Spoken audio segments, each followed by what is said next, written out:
دکھ کیسے مرتا ہے۔ جناب حمید شاہد کے اس افسانے کو سنا رہے ہیں خالد حمید۔ ایمرجنسی وارڈ میں داخل ہوتے ہی نبیل کا دل الٹنے لگا۔ زخموں پر لگائی جانے والی مخصوص دواؤں کی تیز بو نے سانسوں کی ساری امی جمی اکھاڑ دی تھی۔ اسے میڈیکل وارڈ نمبر 3 جانا تھا، مگر اس ہسپتال میں خرابی یہ تھی کہ اندر داخل ہوتے ہی پہلے ایمرجنسی وارڈ پڑتا تھا، جہاں کوئی لمحہ شاید ہی خالی گزرتا ہوگا جب کوئی نیا مریض نہ لایا جاتا ہوگا۔ نبیل نے تو جب بھی دیکھا کٹے پٹے اکھڑی ہوئی سانسوں والے اور بری طرح تڑپتے مریضوں کو لائے جاتے دیکھا۔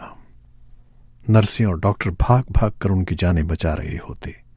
کسی کے زخموں کے راستے بدن سے باہر بہنے والے خون کو روکا جا رہا ہوتا، کسی کی رگوں میں ٹھہر جانے والے لہو میں چھاتی دبا دبا کر بہاؤ لانے کی کوشش ہو رہی ہوتی، اور کوئی خود ہی کھانس کھانس کر پھیپھڑوں میں اکٹھی ہو جانے والی رت حلق تک منہ کھول کھول کر الٹ رہا ہوتا۔ اس نے ہر بار سوچا ان میں سے کئی بچ جاتے ہوں گے، ضرور بچ جاتے ہوں گے، مگر وہ تو جب بھی داخل ہو رہا ہوتا یا باہر نکلنے کو ادھر جاتا، 1-2 لاشیں اسٹریچر پر دھری ہوتی اور ان پر بے قابو ہو کر گرتی پڑتی روتی چیختی عورتوں کو ان کے مرد صبر کی تلقین کرتے ہوئے الگ کر رہے ہوتے۔ مرنے والوں پر صبر آ ہی جاتا ہوگا۔ نبیل عین اس لمحے میں ایسا نہیں سوچتا تھا، جبکہ وہ جگر پھاڑ ڈالنے والی چیخیں اور بین سن رہا ہوتا، بلکہ تب سوچتا جب وہ کارڈیالوجی وارڈ کی طویل راہداری میں پہنچتا، اور اس کا سبب یہ تھا کہ اس نے یہاں سے ایسی ایسی لاشیں لائی جاتی دیکھ رکھی تھیں جن کے ارد گرد چلنے والوں میں سے کوئی بھی چیخ نہیں رہا تھا۔ کوئی دبی دبی سی سسکی، ضبط کرنے کے باوجود نکل آنے والا آنسو، کچھ بھی تو نہیں۔ سب کے چہرے سفید کفن کی طرح صاف تھے، اور وہ اسٹریچر کے ساتھ ساتھ یوں چل رہے تھے جیسے اس لاش کے احترام میں خاموشی سے چلنے کی وہ برسوں سے مشق کرتے آئے تھے، اور اب موقع آ گیا تھا تو صبر کے آئینے میں بال لا کر وہ ساری ریاضت ضائع کرنا نہیں چاہتے تھے۔ عین اسی لمحے اس نے یہ بھی سوچا تھا کہ یہ جو اچانک مصیبت آ جاتی ہے یہ آدمی کو بکھلا کر بے صبرا بنا دیتی ہے، ورنہ تو صبر آ ہی جایا کرتا ہے۔ ایمرجنسی سے ملحق کارڈیالوجی وارڈ تھا۔ یہاں پہنچ کر اور ایسا سوچ کر اس کی سانسوں میں توازن آ جاتا۔ نبیل اس وارڈ سے مانوس تھا۔ کئی ہفتے پہلے وہ یہاں 3 بار آیا تھا، تینوں بار اسے ندرت لائی تھی۔ اس کے ڈیڈی کو وہم ہو گیا تھا کہ شاید ندرت کی ماما کو ہارٹ پرابلم ہو گیا تھا۔ ندرت نے اسے بتایا تھا کہ ایک دوپہر اس کی ماما کھانا کھا کر حسب معمول گھنٹے بھر کے لیے لیٹی، اٹھی تو چھاتی پر بوجھ تھا۔ ایک گولا سا ناف کے اوپر سے اٹھتا اور پسلیوں کے اس وسطی احاطے میں جہاں کہیں دل تھا معدوم ہو کر ایک چبھن چھوڑ جاتا تھا۔ اس کے ڈیڈی اس کی ماما کو یہاں لے آئے تھے، اور جب تک سارے ٹیسٹ ہونے کے بعد ڈاکٹروں نے ہر طرح سے تسلی نہیں کرا دی، اسے ہسپتال سے واپس نہیں لے گئے تھے۔ خود نبیل کو دل کی بیماری کا شائبہ تک نہ تھا، اور اسے یقین تھا کہ اس جیسا آدمی جو زندگی کے معاملات کو دل پر انتہائی صبر اور احتیاط سے لیتا ہو، اسے دل کی بیماری لگنی بھی نہیں چاہیے۔ مگر اس کے باوجود جب اسے پہلی بار ندرت کی ماما کو دیکھنے آنا پڑا تھا تو دل میں اختلاط سا ہونے لگا تھا۔ اس پر اس نے دوسرے وزٹ تک قابو پانا سیکھ لیا۔ شاید جو اس نے یوں سیکھا وہ ضبط تھا۔ صبر کرنا اور ہوتا ہے اور ضبط کرنا اور صبر کا معاملہ تو یہ تھا کہ وہ تو اسے بہت پہلے کا سیکھ چکا تھا۔ میڈیکل وارڈ آگے تھا، دائیں 1، بائیں 2 اور سامنے 3۔ اسی تیسرے وارڈ کی پرائیویٹ روم نمبر 25 میں اس کی اپنی ماں پڑی ہوئی تھی۔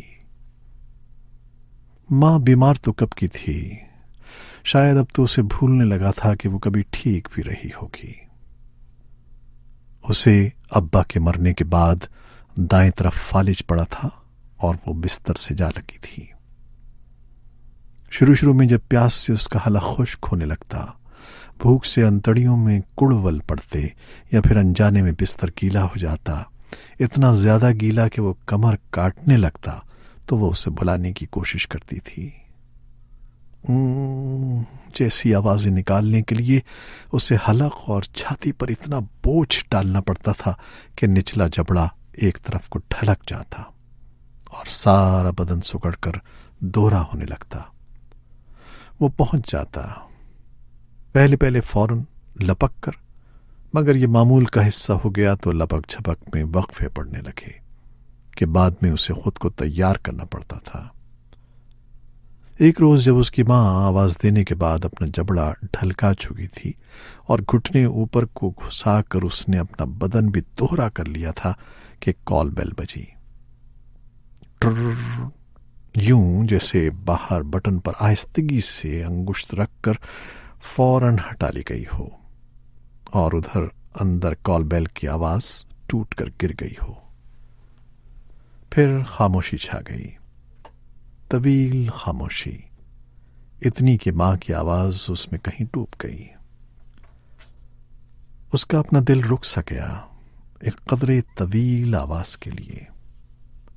ندرت جب بھی آتی تھی پہلی بار پش بٹن کو ذرا سا چھو کر ہاتھ گرا دیا کرتی، تاہم دوسری بار معمول سے کہیں لمبی ٹرررن ہوتی، اتنی کہ وہ اس آواز کے بند ہونے سے پہلے تک صدر دروازے تک بسہولت پہنچ جایا کرتا تھا۔ اس روز بھی ایسا ہی ہوا اور وہ باہر پہنچ گیا۔ وہ اندر نہیں آئی تھی، اس کے انداز بتا رہے تھے وہ اندر بیٹھ کر باتیں کرنے کو آئی ہی نہیں تھی۔ اس نے بغیر کچھ کہے گاڑی کی طرف اشارہ کیا۔ ندرت کے لیے اس کا ارادہ کوئی معنی نہیں رکھتا۔ نبیل خود بھی اسے سامنے پا کر اپنا ارادہ منہا کر لیا کرتا۔ وہ ہے ہی ایسی رکھ رکھاؤ اور دبدبے والی، اگر وہ صرف غیر معمولی حد تک حسین ہوتی تو شاید ایسی نہ ہوتی۔ معاشی آسودگی اس کے انگ انگ سے اور اس کی ہر ادا سے بہتی تھی، یوں جیسے کوئی شریر ندی ڈھلوان میں لپکتی ہے، اور ڈھلوان میں نبیل تھا اور ہر بار وہ بہہ جاتا تھا بے ارادہ ہی۔ اس روز جب وہ کئی گھنٹوں کے بعد گھر پلٹا تو اندر داخل ہوتے ہی پیشاب کی سڑان کے بھپکوں نے اس کا منہ پھیر کر رکھ دیا۔ اس کی نظر ماں کی چارپائی کے نیچے پڑی، وہاں جہاں سارا فرش گیلا ہو رہا تھا۔ ڈھلوان چونکہ دروازے کی سمت تھی، لہذا ایک گیلی سی لکیر ادھر تک بہہ آئی تھی۔ دکھ اور ندامت ایک ساتھ اس کے اندر سے پھوٹ پڑا، بے ارادہ ہی۔ آدمی ارادے سے دکھی کہاں ہوتا ہے، اور ارادہ کر کے اپنے دکھ درد کیسے ٹال سکتا ہے؟ زندگی کی وہ ساری دلکشی جو جذبوں سے کناروں تک بھری ہوئی ایک لڑکی کے سبب کچھ دیر پہلے تک مہک بن کر اس کی سانسوں میں رچی بسی ہوئی تھی، اب وہ کہیں نہیں تھی۔ ماں نے اسے دیکھ کر منہ دوسری طرف پھیر لیا تھا۔ اس نے ماں کے اوپر چادر ڈالی اور اپنا منہ بھی دوسری طرف پھیر لیا۔ اب صرف اس کے ہاتھ کام کر رہے تھے، اور جب وہ ماں کا بدن پونچھ پونچھ کر اسے خشک کر چکا تو منہ پھیرے پھیرے اسے دونوں بازوؤں میں اٹھا کر پاس پڑی دوسری چارپائی پر ڈالا۔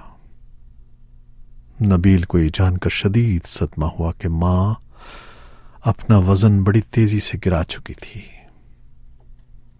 جیسے نہماک تردد، احتیاط اور احترام سے اس نے ماں کے بدن کو دوسری طرف دیکھتے رہتے ہوئے سکھایا تھا۔ چادر کی اوٹ تلے اس کا لباس بدلا تھا۔